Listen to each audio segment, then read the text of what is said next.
Hallelujah. आप सभी को जय मसीह की। परमेश्वर आप सबको बहुत ऐसे आशीष दे।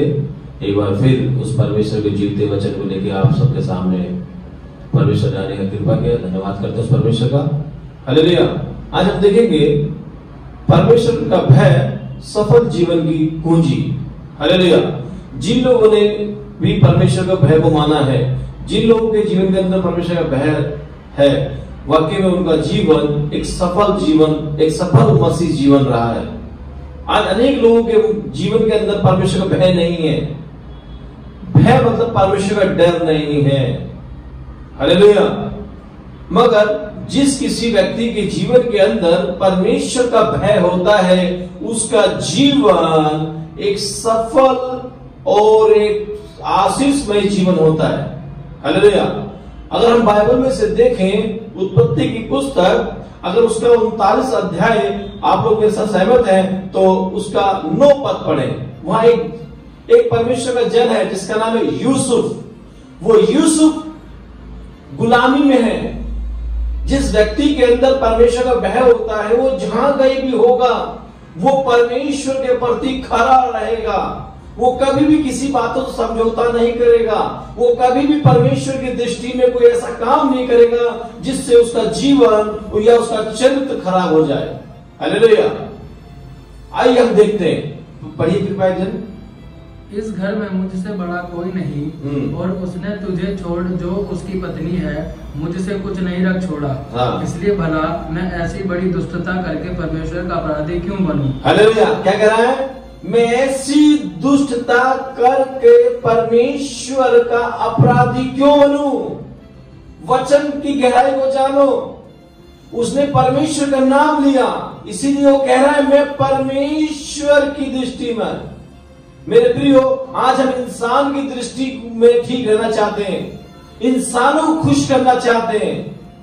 हम मनुष्य को प्रसन्न करने के लिए सारे काम करने शुरू कर देते हैं, मगर क्या कभी हमने परमेश्वर को खुश करने के लिए कोई काम किया?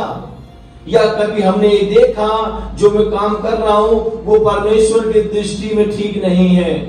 ये व्यक्ति वही फैसला कर सकता है जिसके अंदर परमेश्वर का भय होगा। हालेलुया। भय एक ऐसी चीज है, जब तक हमारे अंदर परमेश्वर का भय नहीं होगा, हमारा जीवन एक सफल जीवन नहीं होगा। हालेलुया। अगर आप मत्ती रचित सुसमाचार पढ़ेंगे, उसका 5 के 20 में लिखा हुआ है हमारी धार्मिकता कैसी होनी चाहिए। फरीसियों से बढ़कर हमारी धार्मिकता होनी चाहिए। और हमारी धार्मिकता कैसी होनी चाहिए? अगर आप लोग वचन पढ़े मेरे साथ में, भजन संहिता 111 का 10 पढ़े। बुद्धि का मूल यहोवा का भय है, जितने उसकी आज्ञा को मानते हैं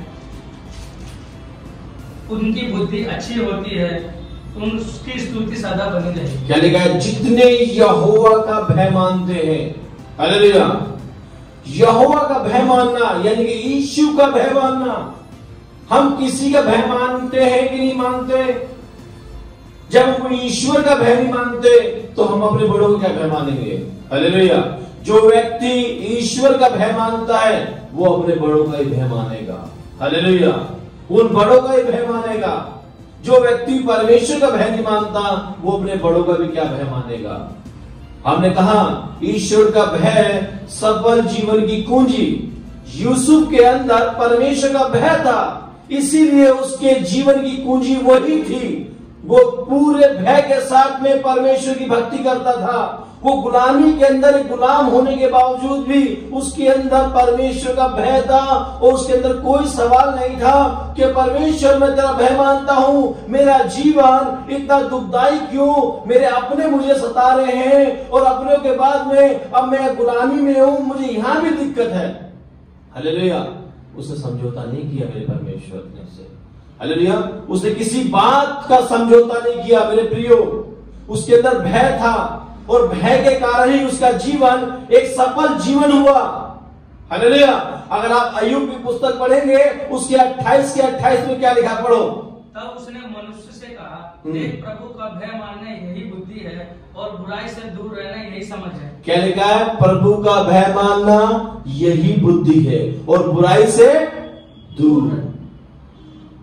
पोतीफर की घरवाली उससे बुराई करवाना चाहती थी, मगर वो बुराई से दूर रहा, बुराई से भागा वो, और यही उसके सफल जीवन की कुंजी थी। हालेलुया। क्योंकि हमें बुराई से दूर रहना है। बुराई से वही व्यक्ति दूर रह सकता है जिसके अंदर परमेश्वर का भय होता है। यही कारण था कि उसके भय के नाते वो एक दिन मिस्र का प्रधानमंत्री बना। उसके सफल जीवन की कुंजी यही थी, उसके जीवन के अंदर यीशु का भय था। भय, हमारे अंदर ही परमेश्वर का भय होना बहुत जरूरी है। हमारे अंदर ईश्वर का भय नहीं है।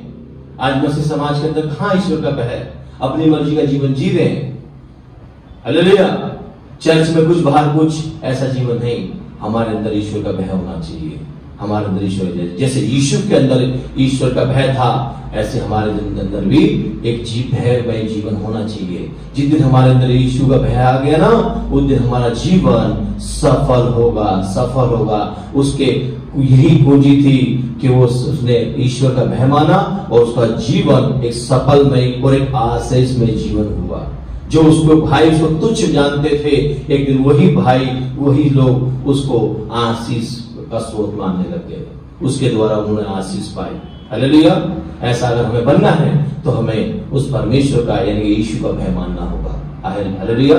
आइए अपने आंखें बंद करें और प्रार्थना करें कि परमेश्वर तेरा भय मेरे अंदर आने पाए, मैं तेरी भय भक्ति में आगे बढ़ने पाऊं। धन्यवाद यीशु, प्यारे पिता, आपका धन्यवाद करते हैं पापा, जितने लोग तेरे संदेश को सुना परमेश्वर, हर एक के जीवन के अंदर पापा तेरा भय है। तेरा भय पापा सफल जीवन की कुंजी है परमेश्वर। यूसुफ ने पापा तेरा भय माना प्रभु जी, और उसके सफल जीवन की कुंजी बनी परमेश्वर। उसी प्रकार से पापा ये भय हमारे भी सफल जीवन की कुंजी होगी परमेश्वर। इस प्रार्थना को यीशु के नाम से करता, आमीन।